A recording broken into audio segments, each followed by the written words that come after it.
Então, galera, terceiro e último vídeo aí da nossa revisão, fechando, né, o conteúdo com o nascimento do hospital, tá? Um texto lá inserido no material do Michel Foucault, Microfísica do Poder, tá?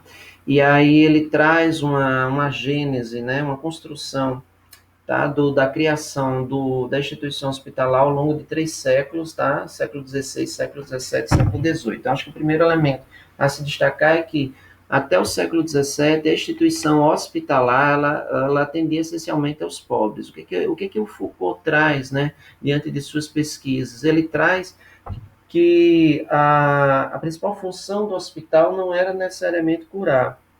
O personagem principal não era o doente, mas na verdade os pobres ou então a própria as camadas, né? Os indigentes, né? As camadas marginais da própria sociedade da época. Então, o lugar do hospital, como não era um lugar para curar, era um lugar, na verdade, para morrer. Principalmente porque o hospital ele era de alguma forma administrado, ele era cuidado pelas instituições religiosas, tá? Então, diante disso, ele traz até uma característica o hospital como morredouro. Então, a prática médica estava dissociada da prática hospitalar.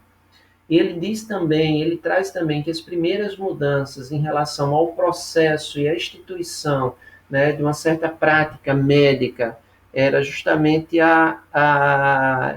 os hospitais navais e militares, devido a questões econômicas, né, e questões sociais em relação à sua organização. Então é importante que vocês possam lidar com isso também no texto, né, vocês possam demarcar e ler isso bem, né, porque na verdade, a forma de reorganização do hospital ela se deu, tá? Nos hospitais navais e militares e não nos hospitais civis. O que o Foucault destaca?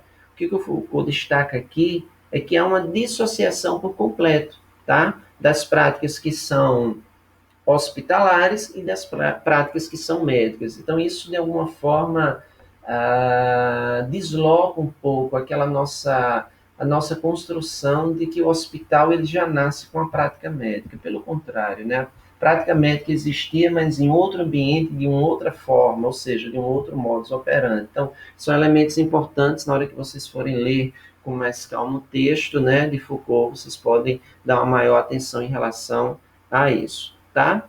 E aí, num determinado momento, isso já meados do século XVII, perto do século XVIII, há uma reorganização do hospital em relação às suas práticas, tá? E aí alguém pode pensar, mas essa reorganização do hospital tem a ver com o processo da especialização, a especificidade, ou então a evolução, tá, da ciência médica? E o Foucault diz que não. Na verdade, ocorreu por uma tecnologia política. Essa tecnologia política, o Foucault dá o nome de disciplina. Então, como características principais, a disciplina, ela traz como elemento, né, constituinte o exercício do poder, tá? Ela disciplina, regulariza, tá, o espaço e disciplina os corpos, né? Há uma observação permanente e constante a partir do exercício de poder, por isso que implica essa vigilância perpétua. Logicamente, os hospitais, eles trabalham, por exemplo, na atualidade com registro contínuo, com essa disciplinarização, tá?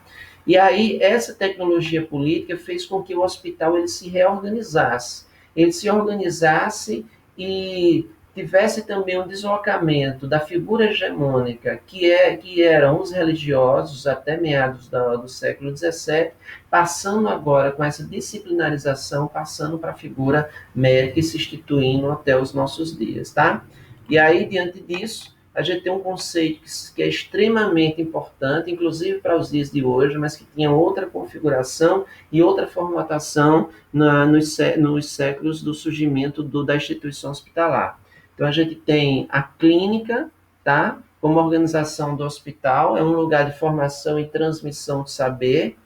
E aí, agora, diante dessa nova configuração, a partir da disciplinarização, eu tenho uma permissão de curar e registrar a partir da prática médica. Então, o indivíduo emerge agora como objeto do saber e das práticas médicas, e essa clínica ela é delimitada tanto pelo indivíduo, já que né, de alguma forma, medicina individualista, mas também enquanto a população. Ok, galera? Então, eu acho que era isso a revisão, tá? Eu peço que vocês, de alguma forma, possam estar fazendo a leitura dos textos, seguindo, né, pelos nossos slides, pelas anotações que vocês têm no próprio caderno. Acho que a prova não está difícil, né, mas para quem vem acompanhando as discussões, vai ficar muito mais fácil. Então, um grande abraço a todos e boa prova. Até mais.